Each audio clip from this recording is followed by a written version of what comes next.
Cette vidéo a un double objectif. Le premier objectif, c'est comme d'habitude, t'apprendre à utiliser certaines formules sur le calcul de la dérivée d'une fonction.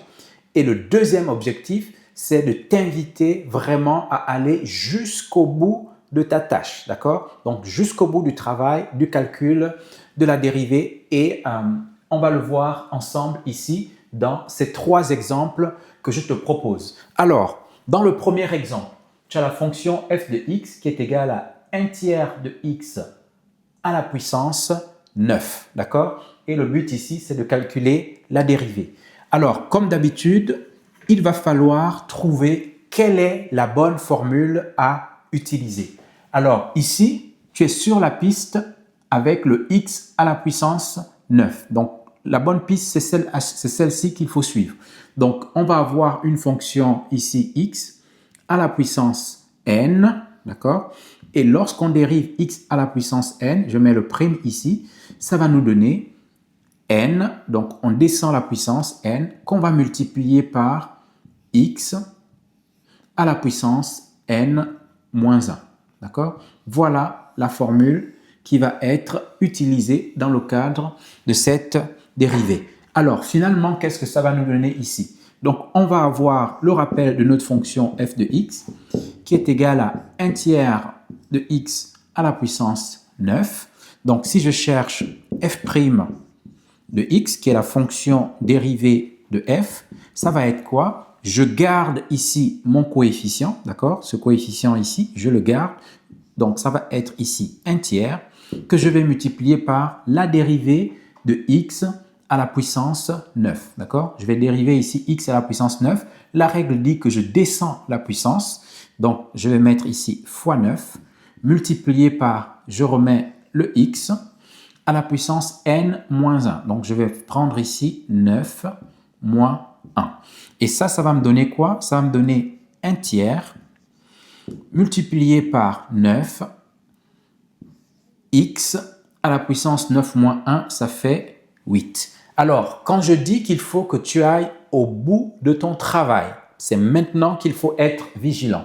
J'ai 1 tiers multiplié par 9. Donc, je vois bien que 9 et 3 ici peuvent être dans la même table de multiplication. Donc, il va falloir simplifier ici la fraction qui serait en fait une fraction 9 tiers. Parce que si je fais 1 fois 9, ça me fait 9. Donc, j'aurai une fraction 9 tiers ici. Donc, qu'est-ce que je vais faire ici?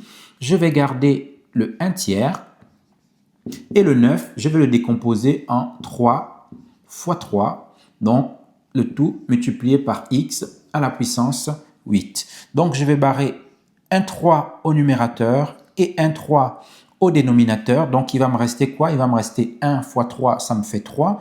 Donc, au final, je vais avoir que f' de x va être égal à 3x à la puissance 8. D'accord? Bien, donc voilà notre dérivée ici. Donc, de l'autre côté, tu as la fonction g de x qui est égale à x à la puissance 4 divisé par 4. D'accord? Donc, ici, on avait 1 tiers. D'accord? On avait cette fraction. Par contre, ici, on voit que le 4 est au dénominateur. Mais comme d'habitude, on va partir sur la piste de x à la puissance 4. Donc ici, une fois de plus, c'est la formule x à la puissance n. Lorsque je dérive, c'est tout simplement n multiplié par x à la puissance n moins 1. D'accord?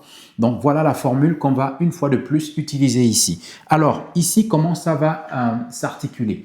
Je reprends ici mon g de x qui est égal à x à la puissance 4 sur 4.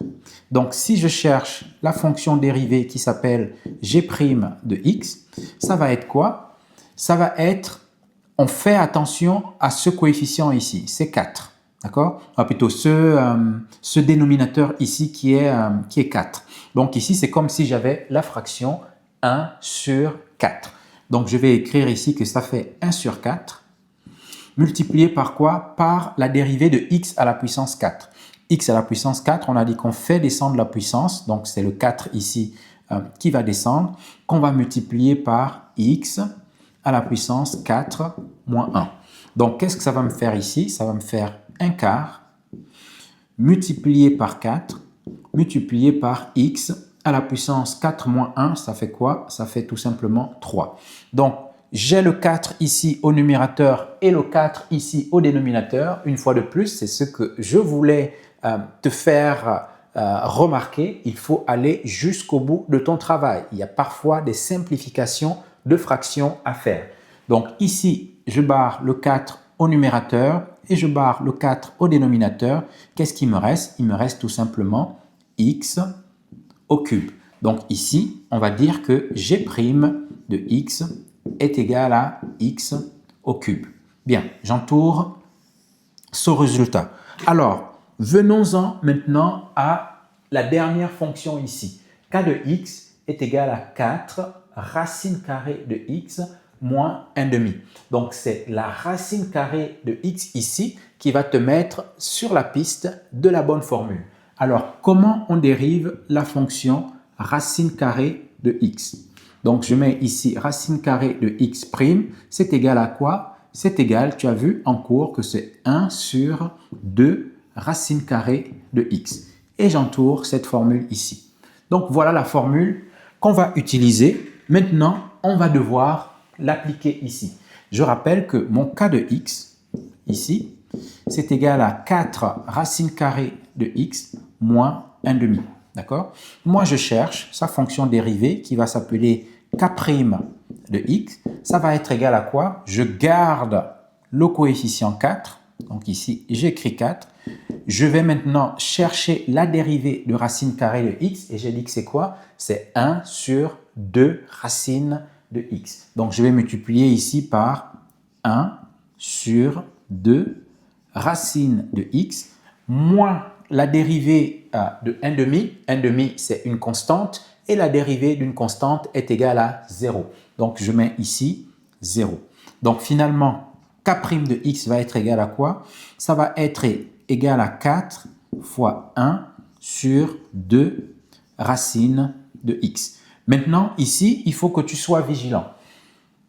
Il faut aller jusqu'au bout de ton travail. Le 4 ici, c'est quoi? Je vois que j'ai 4 au numérateur et j'ai 2 au dénominateur. Le 4, je peux le décomposer aussi en 2 fois 2. Donc là, une fois de plus, il y a un travail de simplification de ta fraction pour pouvoir aller jusqu'au bout de ton travail. Donc ici, on va écrire 2 fois 2, d'accord?